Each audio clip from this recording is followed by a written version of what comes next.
Welcome everybody to this edition of Strong Perspective Podcast. I'm one of your hosts, Keith Armstrong. I'm here with my brother Damon Jaquari Armstrong. My brother Damon, you see that Freudian slip? My brother Damon, he's going to be joining us momentarily. We're here with our special guest, Ron Mundy, real good man, Pittsburgher, to his heart and soul, and a great person, period. Welcome to you, man. Welcome. Welcome to you, brothers. Welcome to you. Hold on. And Damon is joining us. Welcome, Damon. How you doing today, brother? Hey, what's going on, fellas? What's going on? Peace. You know, and what we'll do before I do house cleaning, I usually ask everybody, Jaquari, how was your day today, my guy?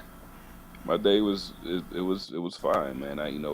Nothing exciting, nothing out of the ordinary happened, man. I lived through it. Here I am. You lived through it. And that's a great way to looking at things, bro.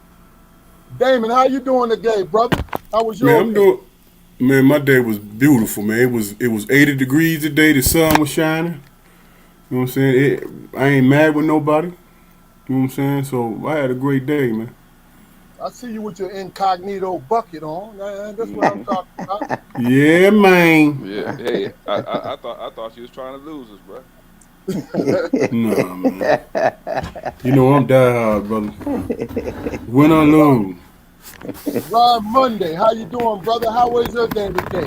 Peace. My day was lovely. God woke me up this morning with the work. Like the brother Damon said, it was 80 degrees here today too, so it was lovely today. My day was good, man. My day was good, real good. Work was good, everything, man. Everything. Listen, let me tell you something. I'm not talking no smack, but North Carolina living in the wintertime is the shiznit. Hey, except for that one time I went down and it was snow everywhere. I couldn't believe it. So let me go do this. What I like to do in the beginning of the show is episode show, whatever. This is a show because the guests we have on, they bring the greatness to us, right? So a little bit of house cleaning. This is a Strong Perspective Podcast. You know, we go live on Facebook every Friday and on YouTube on our channel, Strong Perspective Podcast. Do us a favor, go to the channel, take about 1 minute. I timed it the other day. Take about 1 minute, go to the channel and like, share, and subscribe, you know, and big us up a little bit. You know what I mean? Because what we're trying to do is get into that algorithm so other people can see this content. Not because we can be famous, because we famous in our own right, in our own mind, with what we are. But just the fact that in your own mind. You're damn right.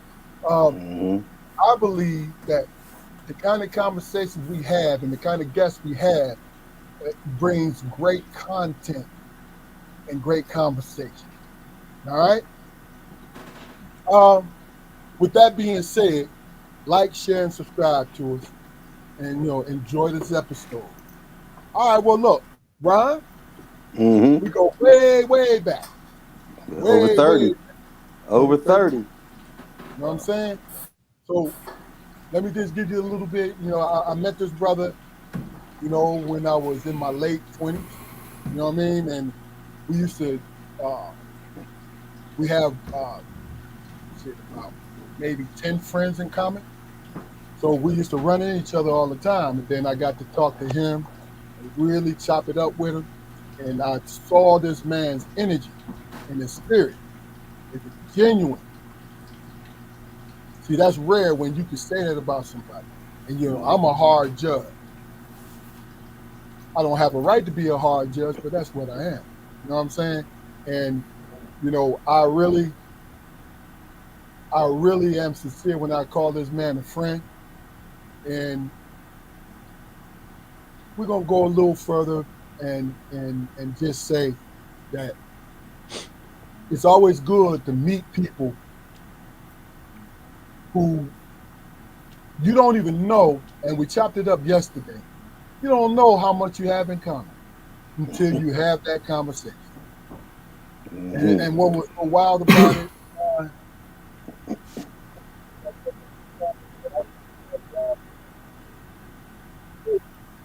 It was just crazy.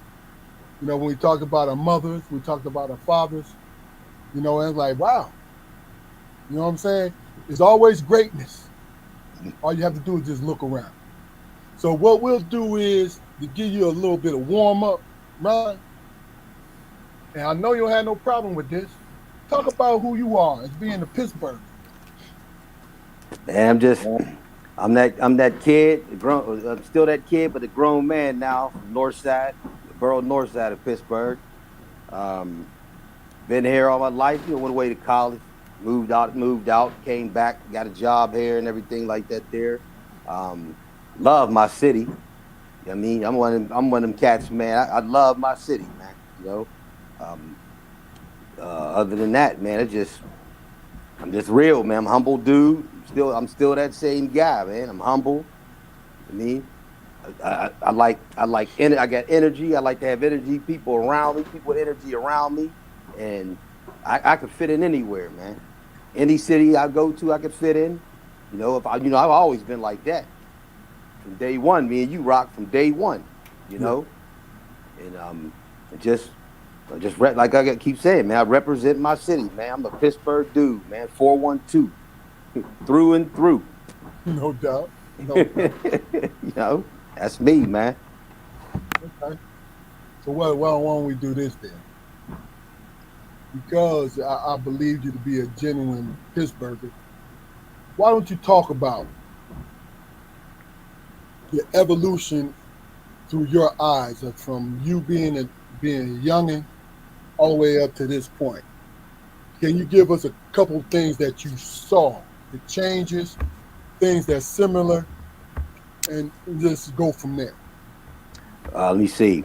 Basically, a lot of the changes I see is what they're doing in a lot of the communities, man. From here, from the north side, East Liberty, Garfield, Homewood, you see a lot of from as a kid being on the north side, man, or even going around the hill where my other family's from, just to seeing like where the houses, man, where like relatives and friends live, you know what I mean, and those houses aren't there no more. You know what I'm saying? Like when people's parents passed away or whatever, they lived in houses, or aunts or uncles or grandparents lived in houses, man. You know, like nobody in the family took over the houses, man. You just see them, man. They sitting there, and then the change of it is if you go down Lower North Side now, from down there, they used to call it Hood Town, but if you go down there now, man, you see they building houses down there, man. I'm talking about beautiful houses down there, and they charging almost $500-some thousand, man. Oh yeah. Oh, yeah. $500-some thousand down Lower North Side, Mexican War streets, all down in that area, Yeah. and also the change was as a kid, man, we just had Three River Stadium, and then as I started getting older, man, I never in my lifetime would think that we got two stadiums. You feel what I'm saying? PNC Park, Heinz Field, or Acrisure now. And it's like they always say, man, it's a blue collar. This is a blue collar city, man. I remember being as a kid coming through, man. We go down there towards Manchester, go down to Three River Stadium, man. We used to see the old man Rooney. I'm talking about the dad. Yeah.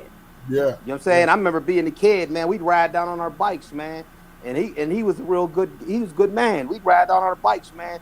He'd walk down. We walked down our bikes and walk down with him, man, to the stadium when he go down there for, you know what I mean, to practice and stuff like that there, man. I remember him, stay in school. You guys stay in school and this and that, you know what I mean? Or even seeing Franco Harris living on North Avenue. We'd be over there, over the hoop court, man. They called the jungle down Lower North Side hooping. Franco come over there, hoop, watch. He'd watch our little league football games, you know what I mean? So even when the athletes came here, they even, gathered to the community, man, and looked out for it, you know what I'm saying? And it's just like I said, it's just the change is, you see all just the way the neighborhood looks now, man. Just fix it up. Some houses are sitting there abandoned, but a lot of stuff down there around here in the city of Pittsburgh, man. It just wherever you go, even Homewood now, man. You see how Homewood, man, you got all those abandoned houses, you know what I mean? That they won't tear down and stuff like that there, man. And it's an eyesore, man. You know what I mean? It's an eyesore. But they're also working out there too, putting new houses up. But over here on the north side, They really fixed it up because I know what it is, man. They catering to because everybody's moving back into the city now. Yeah. You feel what I'm saying?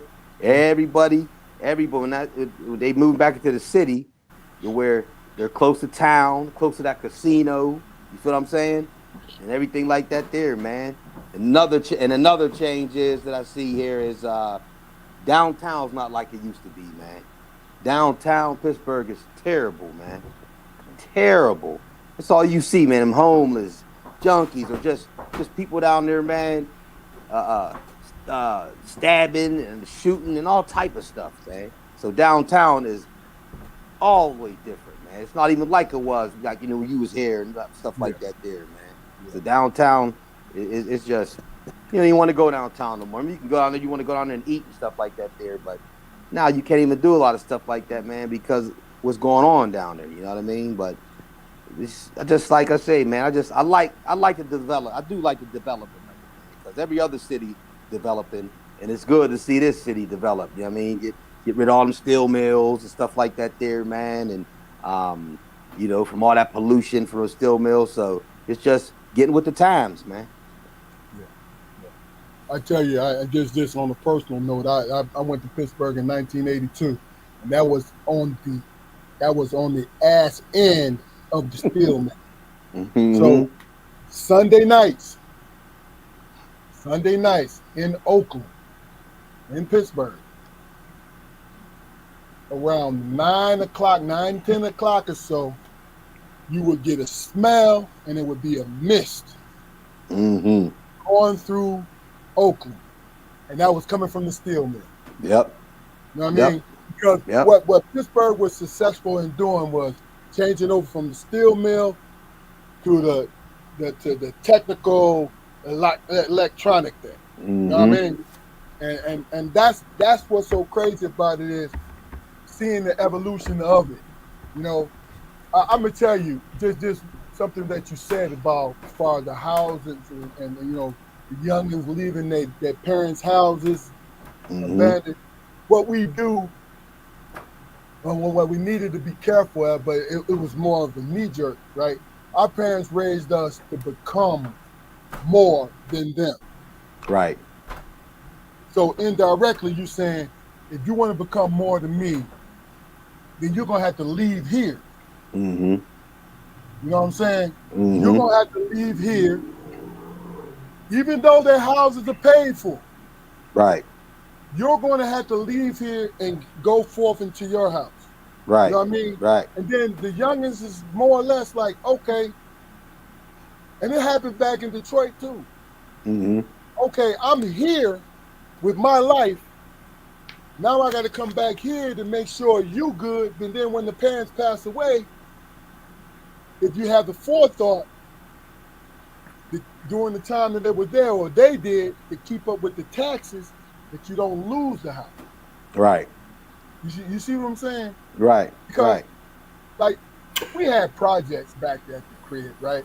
One thing I can truly say is all my travels, it was more black ownership of home, right? But you can't say that about places like big metropolitan places like New York and other places, because they always say, "Oh, that's the ghetto," and this is why I brought it up. That's the ghetto. That's this, that, right? I asked somebody, and it was a white guy that I worked with, because he was on that, and I asked him. I said, "Hey, man, what do you think the problem is when they call these places the ghetto, right?" And I'm referring to the project. I said, nobody owns it. These are all rent. So whose fault is it that it's not an upkeep? Right. Whose fault is it? Because these people that's living here, they are paying rent. They basically are temporary. Even though generations have stayed in the same home the whole time, it's still a temporary home. You know what I mean? And, I'm sorry I went on a rant, but I just wanted to throw that out there. See, here's the thing, though, man. During that time, man, you got to think about the predatory lending that was happening during the time, man. That's real. You know what I'm saying? That's real. Yeah. and regenerification was happening at Right. the time, Right. and Yeah. you Yeah. had people who were sustaining their ancestors, their homes at the time, Mm-hmm. man. But if it was in disrepair or whatever, what I'm saying, if you didn't have the money straight out, you had to take out loans, and that's where the Mm-hmm. predators came in. Right. Right. Right. You know, and the Exactly. predators, man, didn't they had no love for ancestry, none of that, Mm-hmm. man. It Mm-hmm. was all about uh, uh, uh, getting over. You know, for example, balloon payments, man. Think about that for a minute. And it's nothing but and you know what's so crazy is it's nothing but a band-aid mask and an enigma. You know what I'm Right. saying? You think you Right. really and truly, Yeah, go ahead, Danny. but yeah, it became, I'm not going to sit here and say that those people that was in those neighborhoods where we grew up at. I'm not going Mm-hmm. to say they didn't try to maintain, but when you got They did. predatory lending, man, and you got banks taking advantage. You know what I'm saying? It's really hard because all these people are just trying to maintain their homes, their Right. ancestral homes, man. Right. Exactly. Then you got balloon payments and all these things coming up and happening and stuff like that. People lose hope. They lose whatever. You know what I'm saying? Mm-hmm. Imagine, man, if your house is in disrepair and you take out a loan to get your roof fixed. You know what I'm saying? And during the time, you can handle the payments, man, that it took to get your roof fixed. It might only cost like $7,000, $8,000. You Right. know what I'm saying? But then they hit you with the balloon payment, and then the interest rate go up, and then you know what I'm saying the payment go up. It was predatory, and they knew that. Mm-hmm. So then Mm-hmm. you And lose the home, yeah, and then that's when the people come in regenerification. They come in and they willing to pay. If your summer and winter taxes come to like say like $2,000, you had people coming in that same area that's willing to pay 8. Yeah. You know what I'm saying? And you Lowballing done, each and you other. done, you done, you done got the house fixed up, roof Mm-hmm. fixed, all the things taken care Mm-hmm. of. You know what Mm-hmm. I'm saying? So all they got to do is just come in and be willing to pay the taxes on it. Right. Right. You know, all right. Now, hey, Jaquar, you have anything to add to that? Because I want to get No, no, I'm good. okay. Well, Ron, I'll put us on a tangent that I really didn't want to go to because this is it's a sore spot with me. You know what I mean? Mm-hmm. But being being in Pittsburgh, and we talked about this last night. Are you able to, and if you are, speak on it, the comparison of you being a young man and what you see going on now as far as the streets are concerned, quote unquote the streets, but Right. just the young guys and the young ladies out here in this world trying to navigate it. Oh man. The thing about being younger from here, what you see is, growing up as a kid here, more or less, the old heads always make sure us young bucks would stay out of the way. You feel what I'm saying? Mhm. When you come around, we would never be around none of that stuff like that. There, you see somebody shooting up, drinking, this and that. I mean, you see some wino, the neighborhood wino or something like that there. But even he had knowledge. See what I'm saying? They would even tell you, "Don't be like me," this and that, this and that. And then as I'm getting older, man, it's just like these young kids, man. I don't understand it, man. It's like it just seems like they don't have like they don't really have no purpose in life, man. Like they're giving up at a young age, man. See what I'm saying? It used to be in their 20s and 21 or early 20s and stuff like that there. But now, man, it's young, man. Like every time you see something on the news, man, it's the kids. It's like I'm talking about 13, 12, 14, stuff like that there, man. I mean, I seen these little dudes walk around. I coached little league football, man. So I've seen kids that said he got guns or have a gun. See what I'm saying? And then that's us as being like so-called OGs to them. We try to talk to them, man, but they don't want to hear from us. So I mean, it's hard to communicate with these kids, man, nowadays. And that's what I see was different now, because it was much respect when I was a kid coming up. I mean, you see somebody, an elder coming, man, hey, how you doing, Miss Such and Such, with such and such? Or if you was getting ready to do something, that was it, man. You shut it down. You feel what I'm saying? You stopped.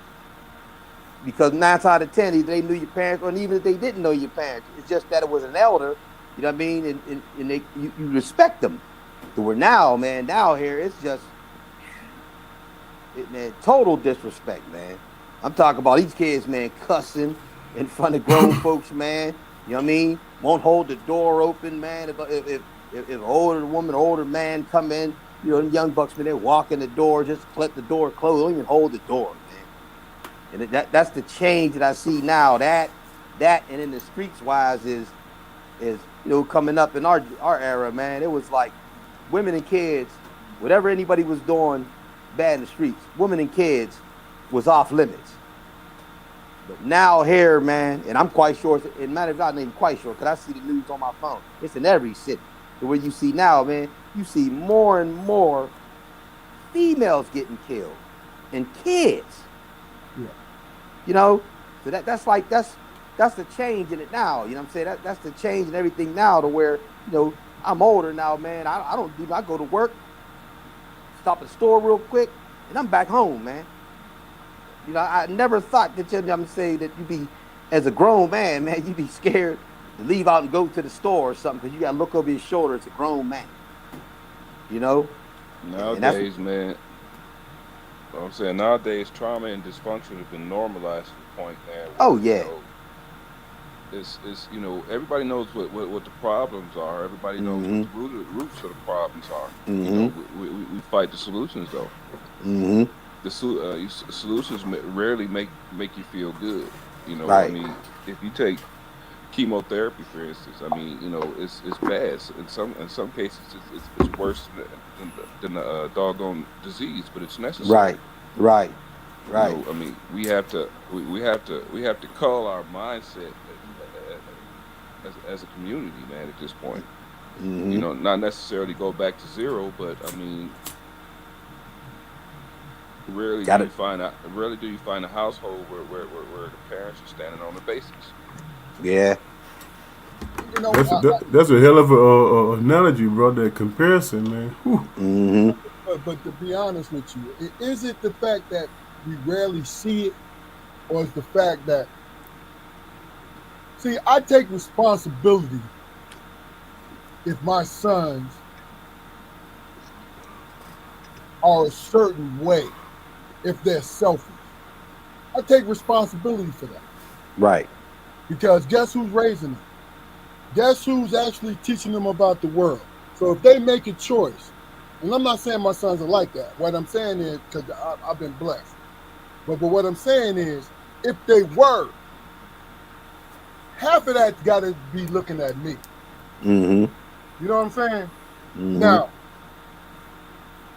these kids we see now, some of them got hurt parents who don't know how to communicate that. Right. I mean, and the thing about, I think where they get stuck at, and let me know what you think about this, Ron, where they get stuck at, because you mentioned it earlier, is they don't listen to the OGs. Nope. Men and women, they don't listen. Nope. So my question to you is, why do you think they don't listen? Oh man, This your opinion. You know what I mean? Only one thing I can think of why they don't listen, man, is what I see as, like I said, man, by me coaching kids. I coach 11, 12-year-olds, man, football, and what I see it is sometimes, a lot of time, it's household, man. It's household, because what they hear, man. The kids, you practice, you hear these kids cussing and swearing like that, man.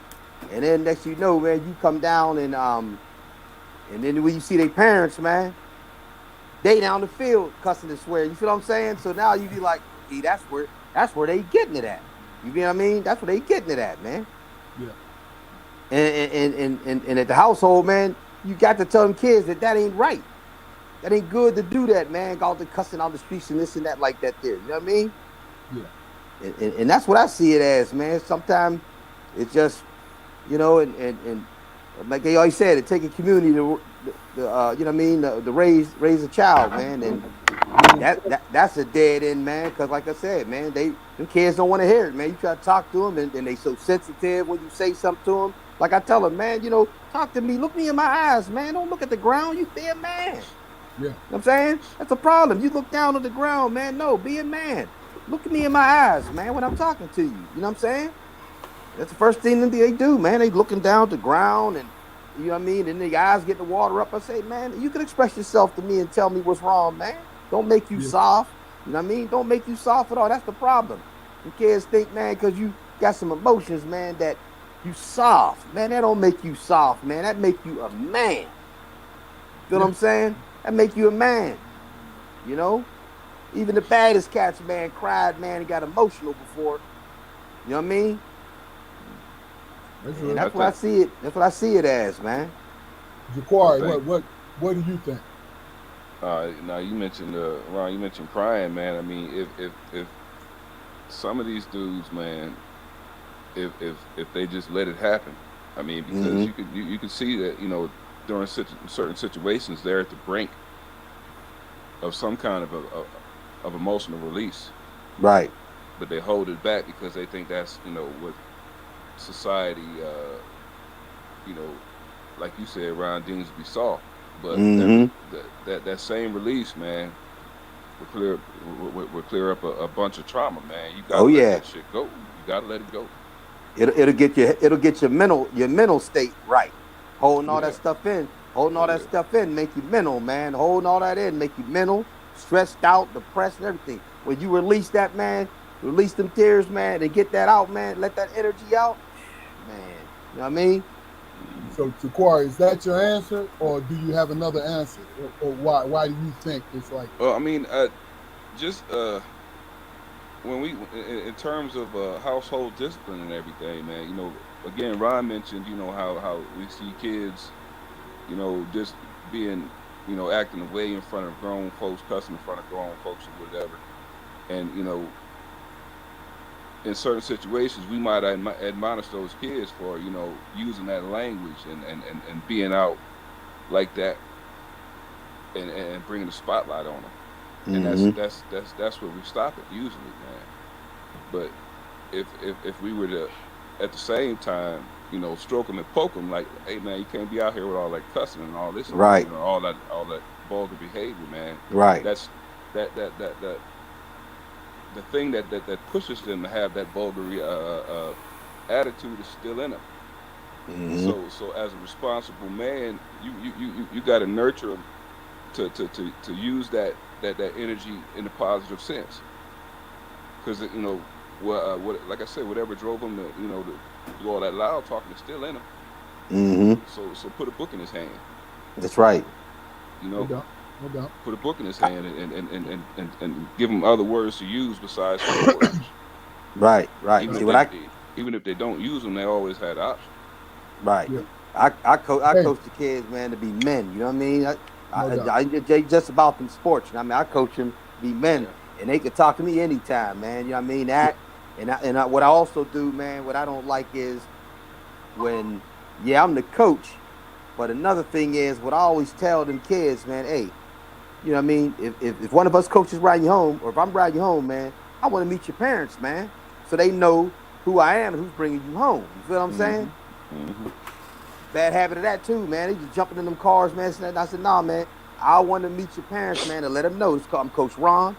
I brought such and such so and so home, and this and that, And there's a lot of that too, man. Cause the parents don't, they don't care. They just, you know what I mean? I'm like, man, and I'll ask me at the end of the day, man, how you getting home? Oh no, man. Here, man, take my phone to call. You know what I mean? Call your mom or your dad or whoever, and tell them Coach Ron bring you home. When I get to your house, I'm coming to the door and introduce myself to them. You know what I'm saying? Stuff like that there, man. It ain't all about just catching that ball and shooting threes and dunking and all that, man. I teach them to be men, man. You know what I'm saying? Teach them to be men, and I keep it real with them, man. You know, big dog. I Yeah. joke with them, so when they around me, man, they feel comfortable around me. You know what I mean? So that's what I do, man. I try to do it like the old school, like how we was raised coming up. That's what Yes, I sir. try to do, man. Bring that, man. You know what I mean? All right, Damon. What do you think, brother? My thing is this, man. Where I think things get lost, man, is that people, older people, understand what it takes to survive. They get it. You know what I'm saying? So they try to translate that with the kids. But the kids is missing that because it don't involve them personally, man. Mm. You know what I'm saying? Mm-hmm. Oh, hold on. Ron, when there's moments, there's some head knocking shit, I always acknowledge it. Great fucking point, dog. Go ahead. Mm-hmm. Right. Mm-hmm. You know, how you reach a kid, man, is you got to convince them how they fit in the world, man. You know what I'm saying? You got to convince them, hey, you know what? Right. How you gonna deal with your anger if you don't think that you don't belong, man, or you don't feel that you have a place? Mm-hmm. You know what I'm saying? Once you convince the kid, hey, man, this world is for you too. That's the reason why you was born. Right. You know what I'm saying? But you ain't gonna find that, man, unless you deal with that anger. Mm-hmm. Unless you deal with that resentment, unless you deal with that those things that they're going through, and then that's how you try to address it, man. But you address it on the path that they on. You know what I'm saying? It's easy to look at a kid and say, hey, man, be like me, and you that example. It's easy to do that. Mm-hmm. But if they don't see themselves in that path that you're talking about, man, they're not gonna listen, man. Nah. You know what I'm saying? They're gonna listen to that cat that's speaking out of anger. Right. Because they can identify with that. Man. Right. You know what I'm saying? Everybody identifies with hurt, and resentment and anger and all that stuff. You know what I'm saying? And the question is, you got to decide where you got lost in it. You know what I'm saying? You got to figure out where you got lost in it. And if you can't identify with that, man, if it's just that sentiment, that anger, that's all it's going to be. You know what I'm saying? Right. Just discover thyself, man. You know what I'm saying? What makes me angry? What pushes my buttons? Right. You know what I'm saying? Okay. All right. Well, look, this is halftime. The core of your segment is up. But what I'm going to do, I'm going to acknowledge everybody who's coming into the comments because there's some great content in the comments. What up, Deion Brooks, Daryl, the Mo, Malika, Terry White Scott, great one. You know what I mean? Dion says we take prayer out of the house, and kids don't go to church. The kids don't go when they were like we were when we was little kids. You know what I'm saying? And Malika says that basically they don't listen to the same reasons we did. For the same reasons we did. They think they know more than we do. Yeah. But that's the thing about it is that is absolutely correct. And that's why when we was youngins, things was repeated to us over and over and over again, planting the seed. You know what I mean? Terry White Scott says that traditions, values, moral compass, respect, and on and on and on are all missing. It's a sad state of affairs. I get it, but who's supposed to reinforce that? And this not against you, Terry, not at all. But we got to take a little bit of responsibility too. Oh, you know yeah. What I'm saying? You know what I mean? Daryl, the Mo says, there's no village these days. And I agree with that. But I go back again, we got to take responsibility for it. And before we move on, this is a mouthful. And Malika says we set a different expectation for our children than our parents set for us. A lot of us veered from our teaching because we felt they were too harsh. Your point, Malika, we felt it was too harsh, right? I'm not saying we were wrong about saying it was harsh, but we don't get to choose what the new way of handling things when it looks like kids. And I'm not gonna bore y'all with this, but I'm gonna leave this up here so you guys can read it. Just to give you a little bit of ammunition. And Jaqari, this your halftime segment. Is on you, brother. All right, I was supposed to say. I've been thinking a lot about the point in my life where I changed, man. I seen a picture of myself when I was a little kid. I was probably in the fifth or sixth grade, man. And I looked at my face and thinking about my childhood, the picture that I seen, man. I I remember being relatively happy.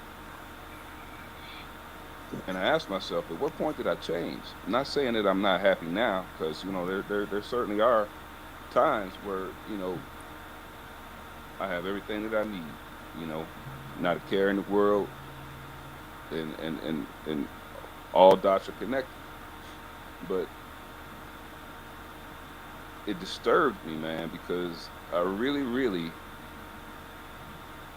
couldn't figure out at what point in my life, man, the world. Well, at what point in my what point in my life I noticed the weight of the world on my shoulders. Just like everybody else, I had trials and tribulations that I went through as a child, but nothing that deeply scarred me enough to carry for me to carry over into adulthood. You know, what what dim what dims our light, man? What is it about manhood? What is it about adulthood? What is it about womanhood that dims our light? Because it happens. It happens, man. We lose something, when we come of age and start to participate in seemingly harmless activities or whatever. Because when I look when I think about the expression on my face, man, the purity, man, and the innocence. I was trying to avoid using that word, man, but I was an innocent kid in that picture, you know. And shortly after that time in my life, I began to lose it, you know. And I questioned whether I began to lose it, or more so, I began to give it away because I started participating in, adult activity at a young age. How can we keep our kids, man? How do we how can we figure out a way to help a child maintain his place without breaking their spirit? You know, that's the question that I've been pondering lately, man. Because I work with kids, and they don't always come from the best of backgrounds, so I'm not giving them a pass in any way, but there is that section of kids, man, who come from two-parent homes, and they work and they provide for their families, and as a result of them working and rarely interacting after work hours with the kids, just eating and watching TV or whatever, the time, the extra time that those young people have on their hands is time that they use to indulge in deviltry. So how do we as a community, man, how do we as a society, man, create safe spaces for our children to develop in proper ways? you know that's that's it. Okay. That's it. I mean, I'm not looking for an answer or anything like that, but I just wanted to hear myself verbalize that question. Yeah. Deep. It's deep thought. Real deep. All right. Well, with Ron, what I want to do is really give you the opportunity to talk about yourself, but I want you to answer this question real quick, and then we'll go from there. then we will go into what the questions I need you to talk about yourself about. Okay. Mm-hmm. So what you see, what's going on? Okay, That's funny. Hey, hey, man. Hey, That's funny. that's true too, man. It's true. Yeah. It's true. That's true. That's true. Um, Ron, Yeah. if there was, I asked you this last night. If there was one thing, and this is in the perfect world, this is this theoretical. There's one thing that you think needs to be addressed when it comes to our young kids. What would it be? And quickly, and then we're gonna get into Ron Mundy. Show, teaching the history of our people. Teaching the history of our people, man. Let them know, man. It's kings and queens, man. Teaching the history of our people. All the prophets we had. I mean, Malcolm X, Martin Luther King. I mean, Marcus Garvey, Harriet Tubman, all that stuff like that there, man. Teach them stuff like that there, man. Teach them that. Let them know that we come from kings and queens, man. Just let them know. They don't know a lot of that stuff like that there. Teach them that. Let the kids know that instead of knowing who little money boss player or who money bag yo and all that this and that is. I mean, let them know. I mean, some positive stuff, man. Positive stuff. No doubt. You know what I mean? Yeah, it will. Just speaking on what you said, we come from kings and queens.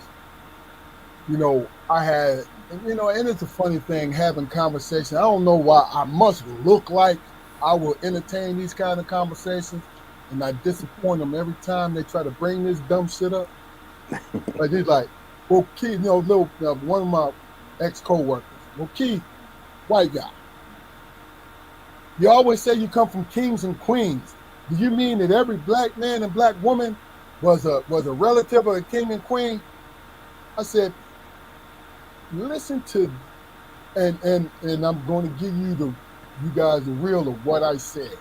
I said, listen to the dumb shit you just said to me. I said, as a people, I said, what we did was say that we come from kings and queens, meaning that back into our lineage, we've had a king, a queen, a chieftain that presided over our people, if not personally being that. Right. I said, and I looked at him, I said, do you mean to tell me that you cannot open your mind, or you're so unintelligent that or are you being an asshole? I pointed at him saying, are you being an asshole? And I shouldn't have pointed at him because he felt threatened. But Yes, you should. Yes, you should have. Well, I didn't because he was being an asshole. He was being a fucking asshole. To ask that question, he was. So I had thought he was saying something clever. I had to show him my outrage, and I did it on purpose. Like, yo, don't come with that bullshit when you sitting around with your buddies drinking beer and y'all coming up with great snappy things to talk about. And I'm not talking about, I'm not being paranoid that all white people talk about it. I don't give a fuck about that. I'm saying to you, do not come to me as a grown man and not understand. I understand my history. I understand who I am. Right. But I'll go back. I'll leave that shit alone. Ron, we talked about it last night. And I'm not putting pressure on you, but I'm putting pressure on you. You're one of the funniest people I know. I just ain't making no money for it, man. I didn't do that. I'd have went on. Look, hey, I can still do it now. I can write for somebody too. yeah. But what I'd like you to do is just talk about who you are, your upbringing, your parents. Let's just go ahead and just hit that stride right there, bro. All right. I'm not gonna say, man, I'm gonna chip off the block, chip out the old block from my pops, man. Hey, my dad was a good dude. raised me and my sisters to be humble. My mom was humble, still humble to this day. I'm a humble guy, man. You know what I mean? And I mean, I'll help anybody out, man, if they need some help. You know what I mean? If I got it, I'll help. I'm saying you need somebody to talk to, I'm that guy to talk to. You know what I mean? I just coming up, I've been the same way as a kid, man. Even though I've been humorous, but my personality, man, is off the charts, man. I always had a hell of a personality since a kid and as a grown man. I make it to where people be safe around me, man. You know what I mean? Sometimes you get around some people, you be like, man, energy. My energy's never off. Never off. I've always got positive energy, man. And one thing about it, man, I don't let a lot of stuff, I never was that type either, man, to let a lot of stuff bother me. You know what I mean? I got thick skin. So if somebody can say something about me, man, I could give it and take it. You know what I mean? I've always been like that. You know, and like I said, like my dad, man, that's the way my dad raised us, man. And the way my mom, you know, I mean, my mom, same thing. That's how we was raised coming up. Like my dad, you know, usually, you know, parents have their favorites or something. But one thing about my pops, man, he really didn't have like favorite between me and my sister. And we both was favorite. Where I had a friend that even said, man, one thing about your pops when he passed, one thing I remember about your pops, man, is that he ain't show no favors with you or Sharon, man. Mm-hmm. Everything was mutual with both of y'all. You know what I mean?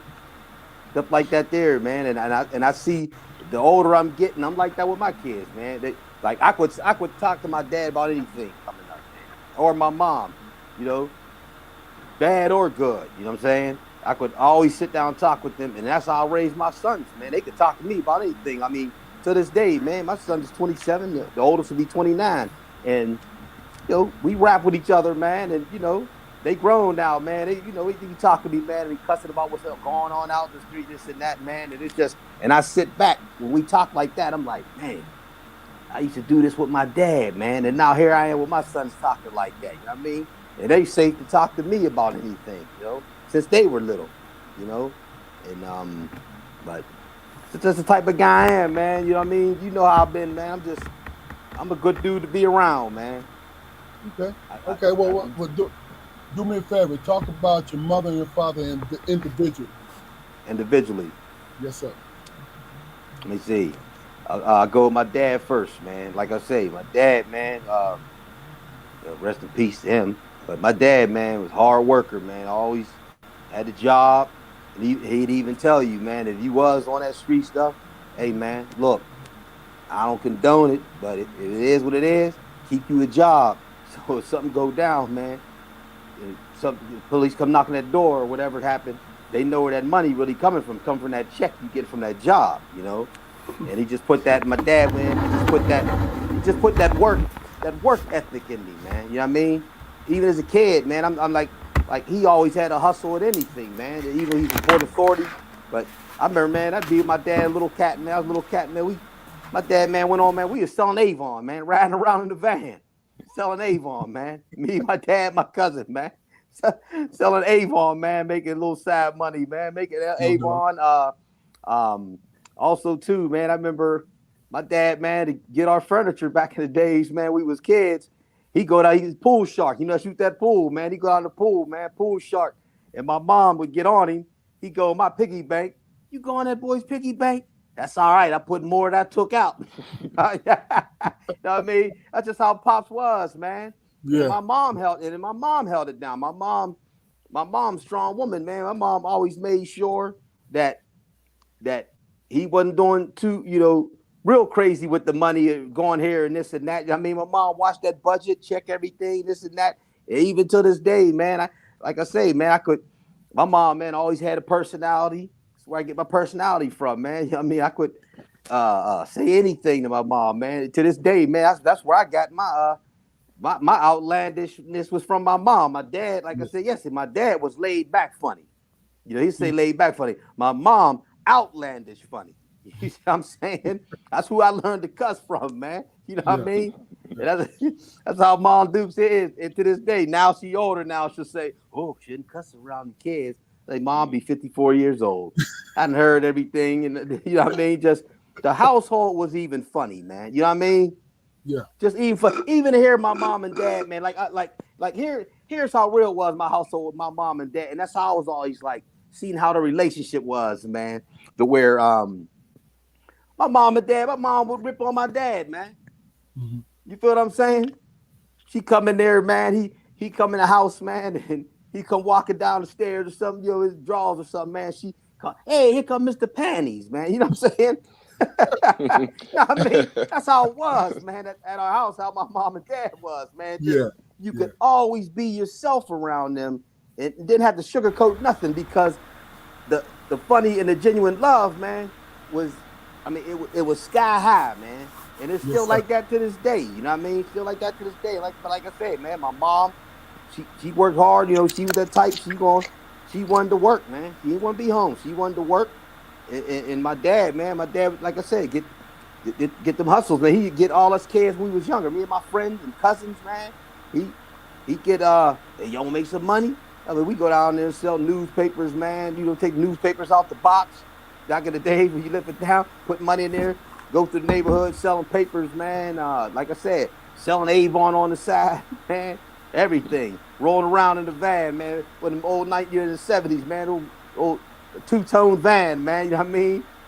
Look like a creep van or something. You know what I mean? But riding around, man. Just like, man. I remember, man. My dad one time, a friend of his came in. One of his buddies was from Detroit. Well, they grew up here as kids, and he had lived in Detroit for a lot of years, man. You know, he came in to visit one time, man. And we sit in the kitchen. I think I had to probably be I'd be about 19, you know what I mean? We sitting there talking, and his buddy look at me like, hey, Ron, man, you getting big. Last time I seen you was a kid, you was little, man, you was small.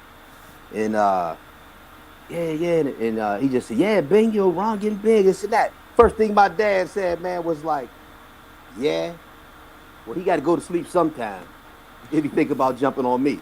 But we ain't say, you know what I'm saying? We ain't say, the question wasn't even like that, but that's where he was going with it, like, because his main man, you mean his main man's putting it out there like that, you know what I mean? But I would have never done that anyway, you know, but either that or another thing. And also, he said too, man, that was like I remember this to this day, man. Like I said, about 19 years old, and that's the same thing. The guy was talking, and yeah, man, Ron, man, I know the girls, man. You 19 and this and that, man. Girls coming at you, bang, you bang, and girls coming here, and my dad be like, hey, yeah, them girls be coming here, knocking the door, calling this and that, and he'd be like, he ain't never told on me. I would never tell on him. You know what I mean?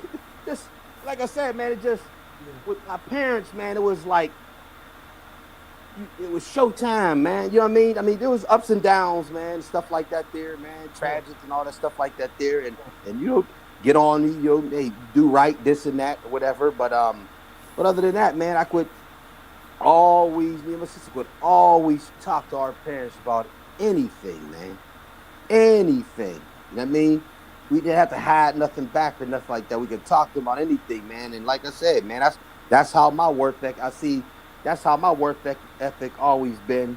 Watching my pops do that, and that's how my work ethic is, man. You know, and like I said, Look, all right. And also, I've been waiting. Now, talk about your pops being a celebrity now, man. We got to throw that out into the world. Okay, yeah. My dad, man, was original. The group, the Marcells, man. He's the original member, man. But like I say, man, my dad, man, was so humble, man. Like only time the family would know, but only time he talk about it, if somebody asked him. You know what I mean, then he'll talk to you about it and whatnot like that, there, man. But he just he been singing, man. I guess since he was a kid, man. And only thing I regret is I always wanted to ask my grandmother and my great aunts and all them, like, what was their feeling when they first heard his song on the radio? You know what I mean? Tell them what the song is, Ron. Blue Moon. Yeah, Blue Moon by the Marcells, man. Blue Moon. And my dad know Music 101. You know, his favorite groups, man, was the Manhattans, man. Gerald Albright, that's his main man. Yeah. Oh, that's the Manhattans, yes, man. That's his main man. You know what I mean? But yeah, Marcells, man, and how I found out, like I said, when he passed, and they called for the obituary and everything. Called, I think it was Billboard magazine or something. It called my mom to ask her how they met, and it was like my mom and dad met like as a mutual friend. As a friend of my mom's would go to they from the hill, would come to the north side, and she had knew my dad. So she introduced my mom to my dad. And like I say, oh yeah, he sings this and that. He's just coming out singing, whatever. And like I said, my mom she was never starstruck. You know what I mean? Mom Duke's never starstruck. She just was like, I'm gonna go see this little funny looking guy with this little process and this and that. You know what I'm saying? Yeah, you know what I mean? Hey, she been on him from day one, man. You know what I mean? And she said they went out and met, hooked up, chemistry was there and everything, man. And it was I believe they was together he been gone 6 years. I want to say when he passed, I want to say it was probably I want to say they was together probably about 50 years at the time, about 50 years, 50, 51 or 52, something like that at the time, before he passed, so 50, 52, somewhere around there, man, in the 50s that they had been together, man. And that's all she knew, and that's really all he knew. Them too, And also, man, like I said, you find out a lot of things, man, that I never knew when I told you guys yesterday, man. That I never knew that song, man, knocked Elvis Presley, man, off the #1 charts of Billboard. You feel what I'm saying? He never even, my dad never even talked about that. He never said anything. We found that out when he was already gone and buried, man. And some interviewer called my mom to ask how they met and all that stuff like that there. And that's how we knew, man. And when I heard that, man, I was like, wow, man. I mean, that's what I mean. I always knew my pops was that guy. But when I heard that, like, man, that song knocked Elvis off the chart, man. Yeah. You know what I mean? But like I keep saying, man, he just was a humble guy, man. He is still like everybody loved my dad, man. Like, I never in my life, man, ever heard anybody say anything bad about my pops, man. That's the type of guy he was, you know what I mean? Even to this day, I'll see people that he worked with, or a lot of his buddies, man. A lot of them is gone or whatever. But even other people they grew up with or whatever, man, they're just like, man, Bing, man. Oh, it's a good dude. Like, I never heard nobody say nothing bad about my pops. And that's the way I try to instill myself. You feel what I'm saying? To where ain't nobody gonna say nothing bad about Ron, man, because I don't come at nobody sideways. And that's just how my pops was. Only thing got on my pops' bad side, don't steal off of me. That was #1. Yeah. And if he asked you if he helped you out, and he helped you, and then you call him, and he need a favor to help you, he didn't like that either. You feel what I'm saying? He didn't like that either, man. And but the group, man, like I said, there's only one original left, man. All the other ones is gone. And when my dad is the one who fought for the royalties, him and the bass man was Fred. But my dad fought and got the royalties, man, and he was so much of a good dude to where when a couple of his buddies, man, and a couple of guys in the group didn't have an address. So my dad would get it sent to him and then make sure they would get their money, So my dad wasn't on no slime ball stuff either. He made sure, a lot of them guys be in them groups, man. I'm going to keep this money. I'm going to do this and that. You know what I'm saying? Yeah. And there was one time, man, that one of the guys in the group did say that. He tried to do some side deal with some royalty stuff like that there. And my dad said, nah, man, I don't rock like that. Yeah. He said, they going to get their cut, man. Because the guy, Bing, I'm going to get this, me and you get more. Then we'll hand. My pops was like, nah, man, I don't rock like that. He said, we sang this together, man, in this group. He said, he said, they going to get their cut too, One of the other guys with the group, he passed away years ago, but my dad always made sure that his wife, his widow, got his cut of the royalty. See what I'm saying? But it's just like, man, I miss him every day, man. And then as old as I'm getting, the older I'm getting, like I always tell everybody, I look like my mom. But every you just see somebody in the family and friends or whatever, they see me, man, you starting to look like Bing, man. Starting to look like Bing. You know what I mean? Yeah. But I just was always that type, man. I never, like I said, I did bad stuff. Don't get me, we all did bad stuff. You know, I was in the streets, this and that. But my thing was, man, what stopped me from going to jail and all that stuff, I never wanted to disappoint my parents, man. You see what I'm saying? That was my mindset. I never wanted to be like, have my mom, man, sitting there, my pops sitting there like, oh, man, like I was a disappointment. Yeah. That was my whole thing as a kid and as grown man. Like I said, when I told you when he was in the hospital before he passed, man, when he was in there telling the doctor, that's my son. You know what I mean? I'm like, wow, man, Pops, man, he here sick, man. He big up in me. Like, that's what let me know, man, Pops is really proud. I did okay. You know what I mean? Yeah. I did okay, man. The same thing with my mom, man. Me and my mom, we talk. It's funny because me and her, man, you know, my kids, you just showed her how to text. So she'll text me, you know, we go back and forth, text and stuff like that there, man. I'm like, I'm sitting here texting with my mom, man. You know what I mean? Texting stuff, man. You know what I mean? Texting stuff, man. She sent me something funny and this and that, man, and all that, man. But like I say, man, it just, the household with my mom and dad, man, was funny because they would even rip, man. And my mom would get on him, he'd get on her. And like I say, man, I mean, who mom gonna call their dad Mr. Panties because he walking down the street, downstairs, walking around the house and drawing. Here come Mr. Panties. You know what I mean? Yeah, you know what I mean, man? No doubt. Now you see what I get? I mean, and that's just that was just a funny thing, man. It just like all the people that know me, that know my parents, man, is like that. Like they make even my friends and everything, man, feel like they're their child too. You know what I mean? Like even the friends can be themselves around my parents or whatnot like that there, man. You know? But it just that's where we get our sense of humor from. We get it right. from our parents, man. Right. To hear them saying stuff like that there, man. Hold on, Ron. Hold on. You gotta now it's up to you. Mm-hmm. The Ike Turner joint, man. You gotta if you want to. Oh, you want me to tell Ike? Oh, okay. No, it's up to you. It's up to you. I'll tell it. You know. Hey, I'll tell it, man. I'll tell it. And okay. Well, Pops used to sing, even DC. I think the place was called Old Howard Inn or something like that there. So once we seen, like a lot of them groups that came out and singers, I knew because either we had the records or my dad would be on them little tours and whatnot, doo-wop, this and that. Like he knew, you know, my dad knew, remember about Frankie Lyman and all them guys. But the Ike Turner joint, my dad said when we seen What's Love Got to Do With It, man, I remember my dad was like, man, let me tell you something. Ike was known for knocking them women down, man, in that bedroom, man. he said, you be in them hotels, man.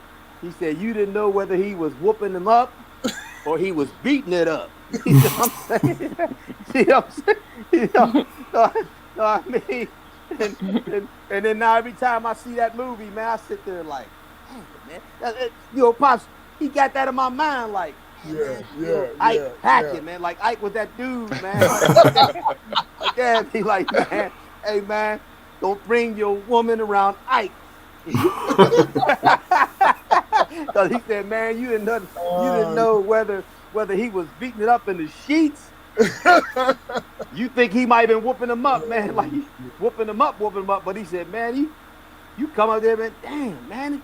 He in there beating it up in them sheets, man. You know what I mean?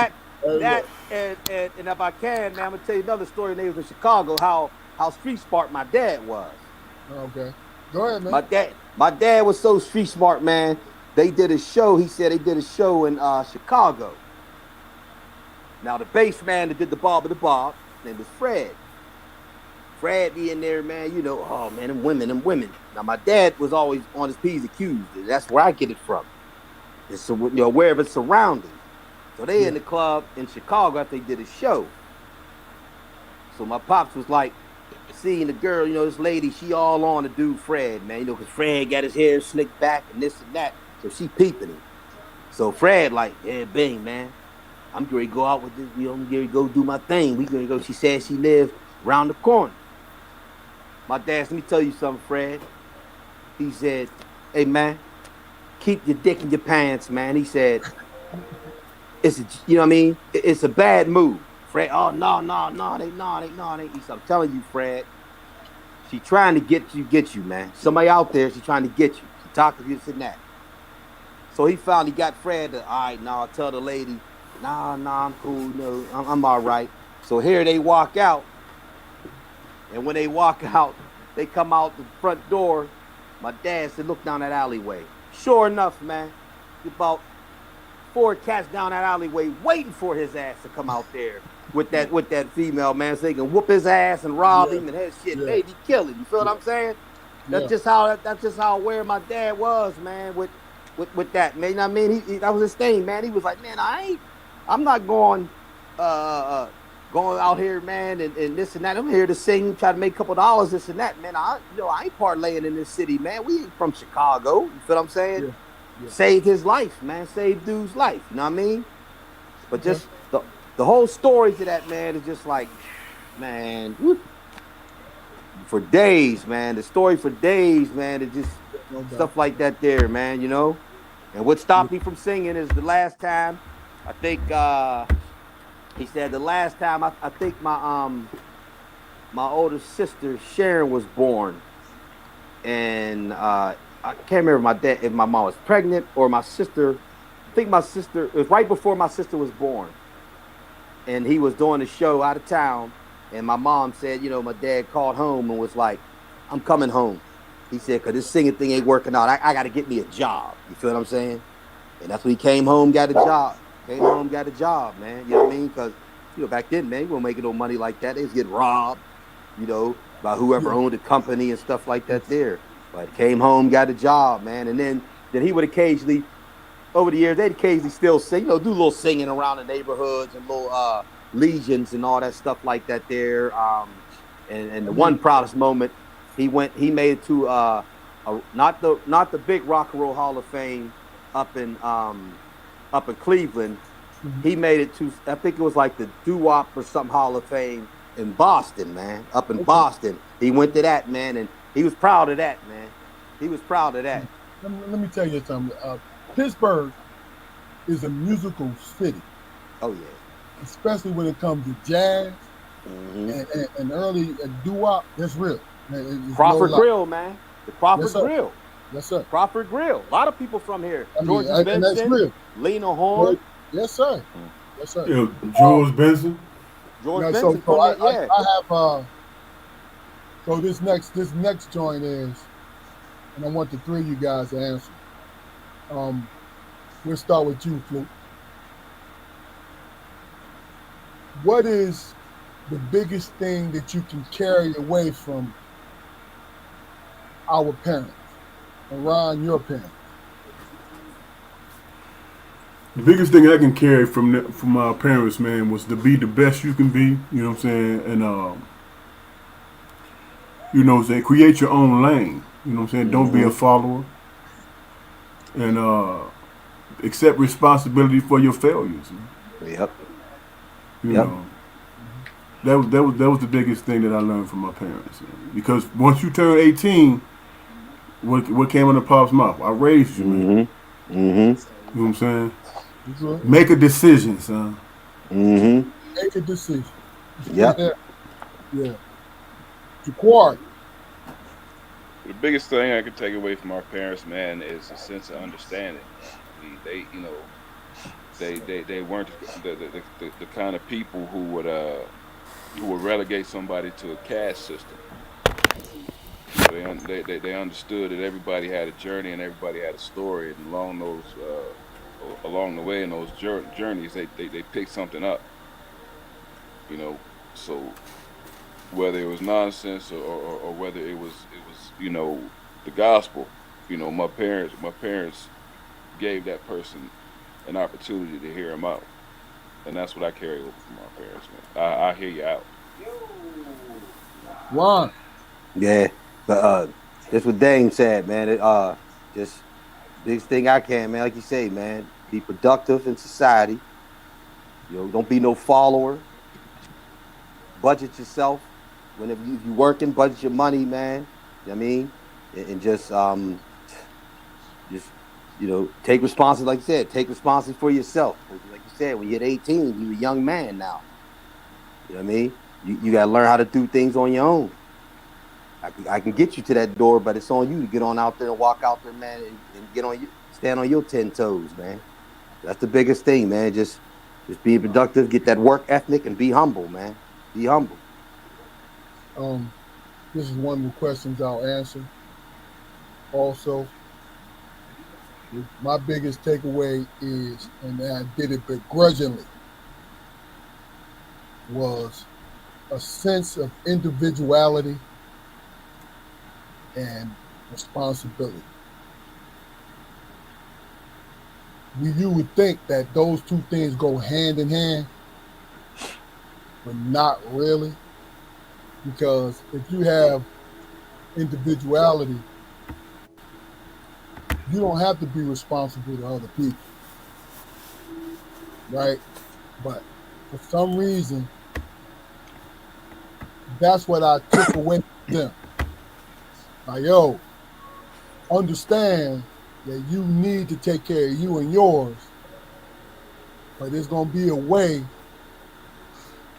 there's going to be some way that you have to not be responsible for people, but understand that you have something that you can give. That's pretty much it. You know what I'm saying? Mm-hmm. So the last question of the day is this. And I'm going to kind of flip it a little bit.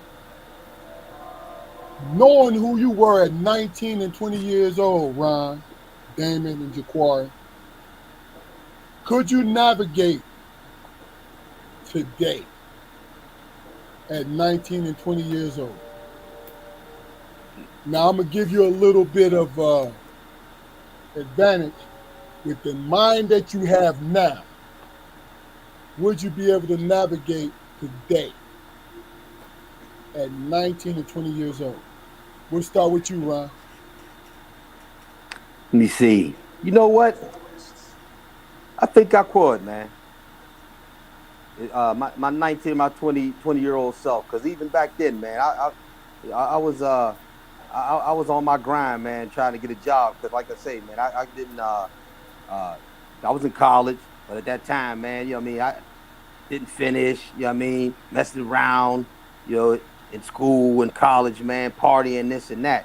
But also once I got out of school, you know, once I didn't go back, my thing was I was looking for a job, man.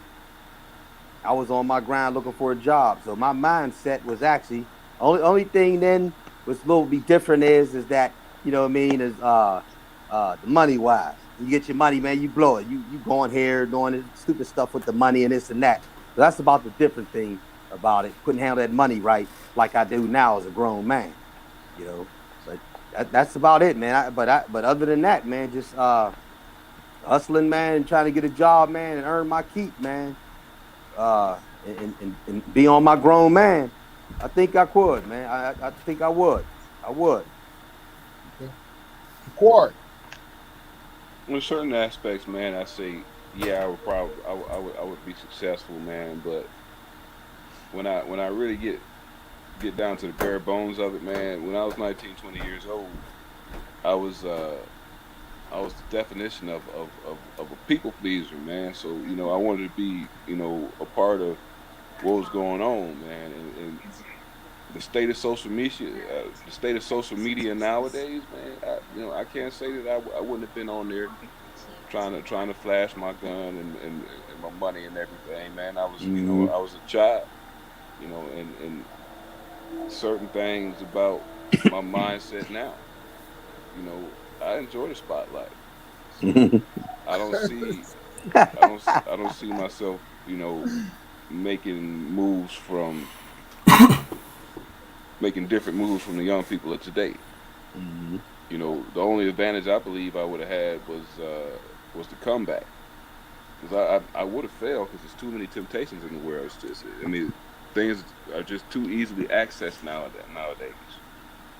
So I probably would have been a part of the madness, but you know everything having its season. I think my mindset of today would have helped me work out of it. No doubt. No doubt. All right, Damon, look, answer the question, then we're gonna go into your final segment. We're gonna end this episode. Well, hell, this question is easy for me. Hell, at a young age, I was ostracized, so my circle was small, bro. You know what I'm saying? My circle was small, so hell yeah. I'm not communicating with a whole lot of people about my business, man. Mm-hmm. You know what I'm saying? I'm not getting caught up in that madness, man. You know what I'm saying? People, I'm an enigma.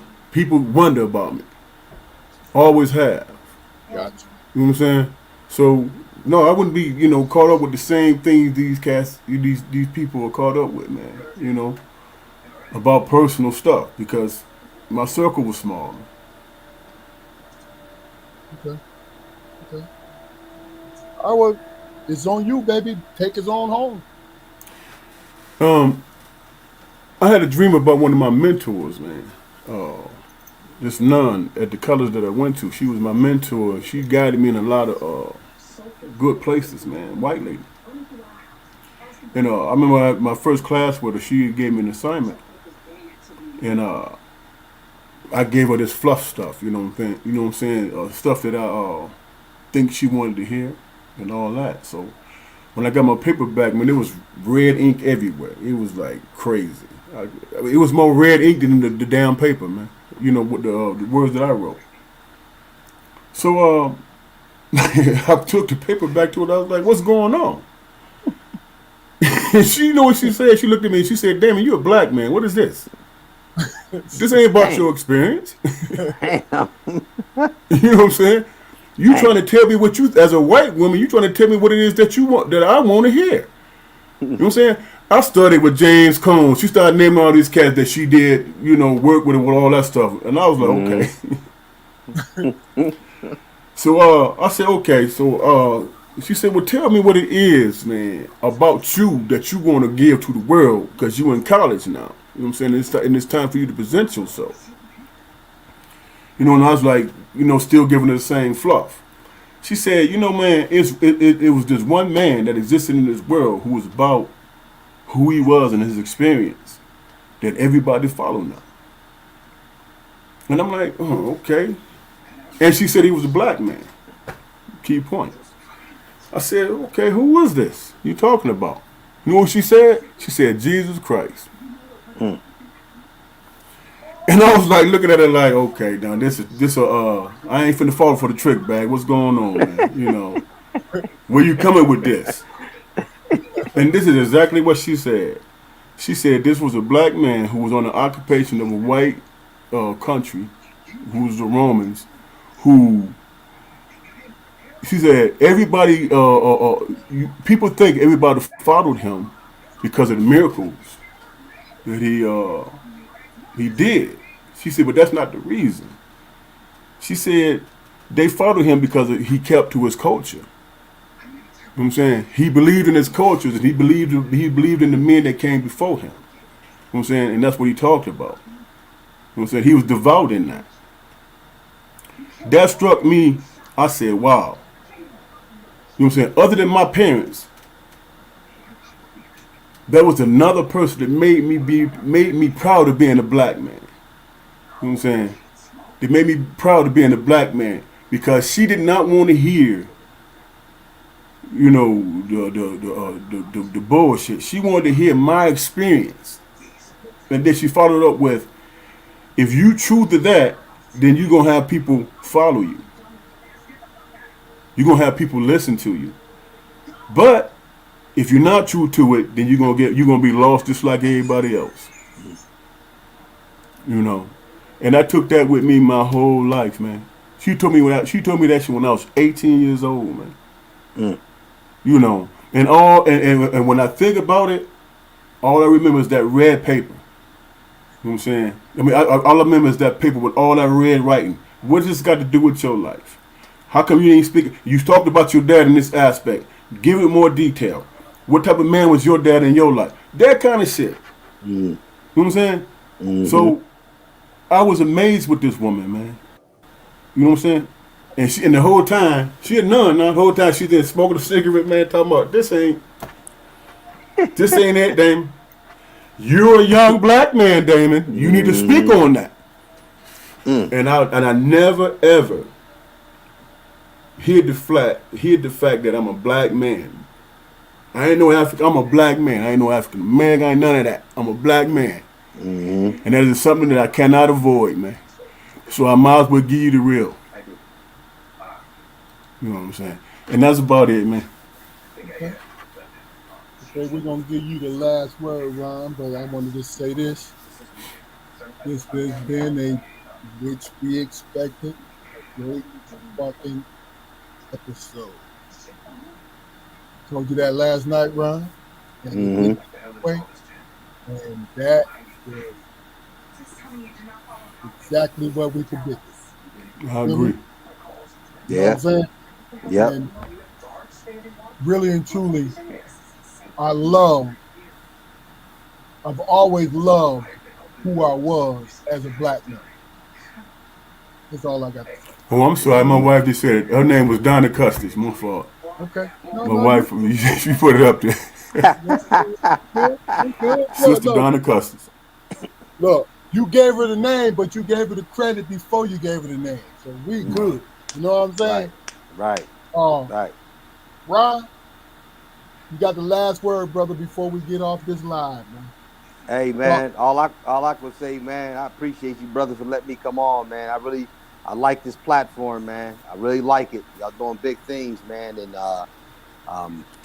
like I say, big dog, you my cat, man. And now, man, you the big bro, and your brothers are my brothers too, man. I'm y'all brother. You feel what I'm saying? That's the way I rock, man. You know what I'm saying? That's the we brothers until we all close our eyes for the last time. You know what I'm saying? Yes, sir. That's where it's at with it, man. Glad to meet y'all, man. And it's always love, man. Love is love. Love is love, man. That's last real, word, Damon Jaquar. Hey, man, I thank you for your time, man, and your contribution is definitely added to what we're trying to do here. Yes, Appreciate sir. you. Appreciate you too. Appreciate you. Hey, this was one of them rare times I just enjoyed listening, man. Yeah. You know what I'm saying? Yeah. This ain't gonna be it. We definitely gonna keep in touch, man. Oh yeah, no. Look. You got an open invitation to come on here anytime you want to, man.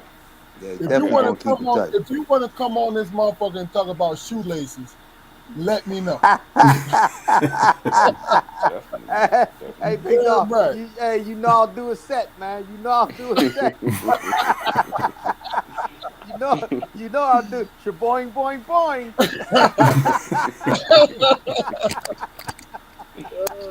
Yeah, man. Man, salute to y'all brothers, man. I mean, big salute, man. Big salute. Love is love, man.